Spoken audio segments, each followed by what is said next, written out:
Hello student, आज के class में हम लोग मेनली डिस्कशन करेंगे how to find out hybridisation of individual atom present in given organic compound. यानी किसी भी ऑर्गेनिक कंपाउंड में जो एटम प्रेजेंट रहेंगे उन एटम का हाइब्रिडाइजेशन क्या होगा, इसके बारे में आज हम लोग डिस्कशन करेंगे।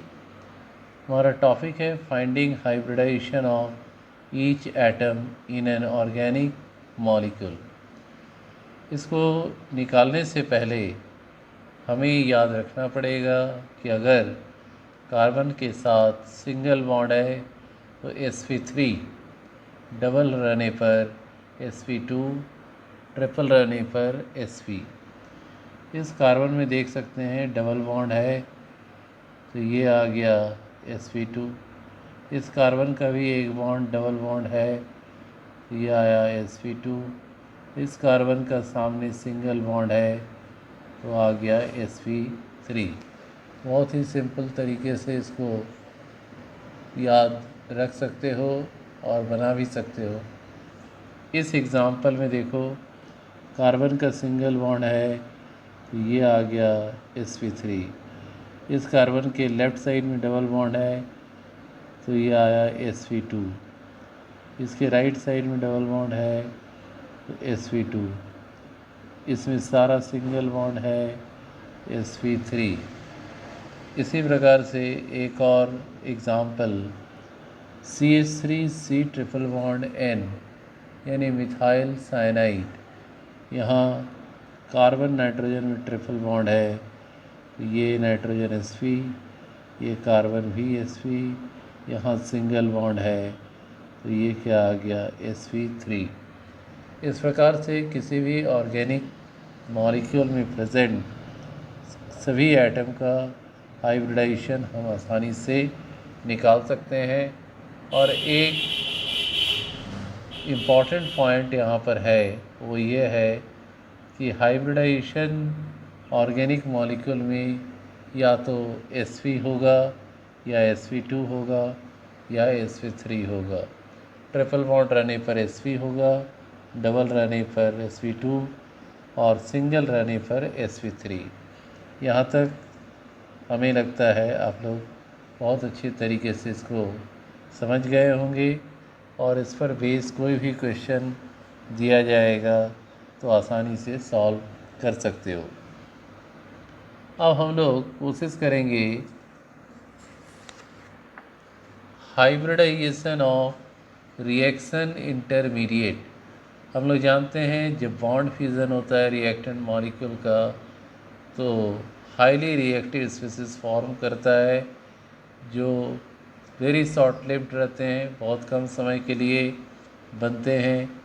इन्हें हम लोग रिएक्शन इंटरमीडिएट कहते हैं। और हमारा पहला रिएक्शन इंटरमीडिएट है कार्बोकेटायन। और हाइब्रिडाइजेशन निकालने के लिए फार्मूला क्या है, bond pair plus lone pair. यहाँ देख सकते हैं 3 सिग्मा बॉन्ड है, single bond means sigma bond, तो बॉन्ड पेयर आ गया 3, लोन पेयर आया 0, 3 + 0 3। और इसका मतलब इसका हाइब्रिडाइजेशन आ गया sp2। sp2 होने पर स्ट्रक्चर क्या आ जाएगा, ट्राइगोनल प्लानर।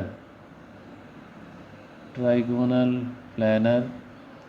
इसी प्रकार से एक और रिएक्शन इंटरमीडिएट है कार्बेनियन। तो यहाँ भी हम हाइब्रिडाइजेशन निकाल सकते हैं। बॉन्ड पेयर 3 बॉन्ड बना रहा है, देख रहे हो, और लोन पेयर एक अनसेट पेयर ऑफ इलेक्ट्रॉन है तो 3 + 1 4, 4 मीन्स sp3। लेकिन लोन पेयर रहने के कारण स्ट्रक्चर हो जाएगा डिस्टॉर्टेड टेट्राहेड्रल।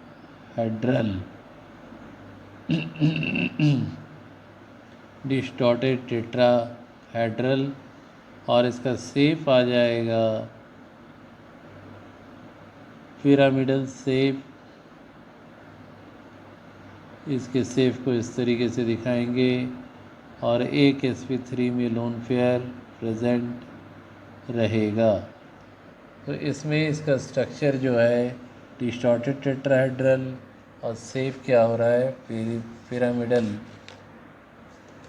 अब इसमें हम लोग हाइब्रिडाइजेशन निकालेंगे।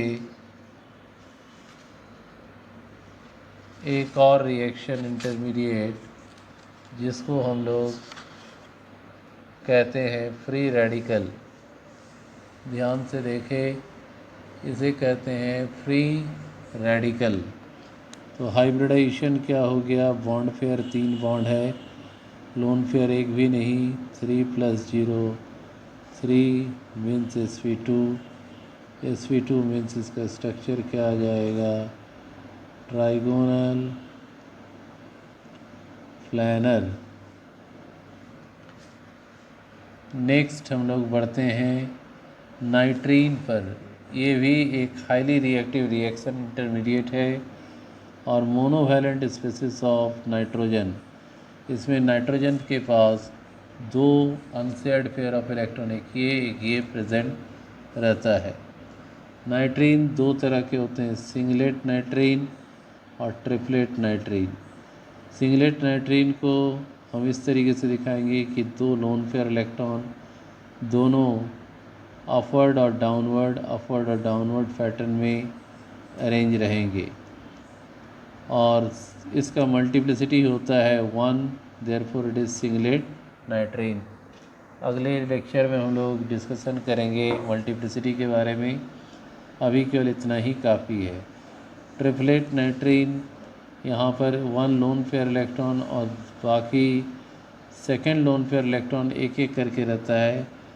यहाँ पर ये दोनों इलेक्ट्रॉन डिफरेंट ऑर्बिटल में और ये दोनों इलेक्ट्रॉन एक ऑर्बिटल में प्रेजेंट रहते हैं। तो this is the types, these are the types of नाइट्रीन, singlet and triplet. इनका अगर हम हाइब्रिडाइजेशन निकालें, फर्स्ट का अगर हम निकालते हैं तो हाइब्रिडाइजेशन इक्वल टू क्या हो जाएगा, bond pair plus lone pair, एक बॉन्ड है और 2 लोन पेयर है, 3 यानी sp2। और सेकेंड वाले में अगर हम निकालेंगे हाइब्रिडाइजेशन बॉन्ड पेयर एक बॉन्ड और ये एक लोन पेयर अपवर्ड और डाउनवर्ड, तो ये आ गया 2 और इसका हाइब्रिडाइजेशन या हाइब्रिड ऑर्बिटल हो जाएगा sp। आई होप दैट यहाँ तक आप लोग सारे टॉपिक को बहुत अच्छे से समझ गए होंगे। अगर ये वीडियो लेक्चर अच्छा लगा है तो चैनल को सब्सक्राइब करें, लाइक करें और ज़्यादा से ज़्यादा शेयर करें। Thank you.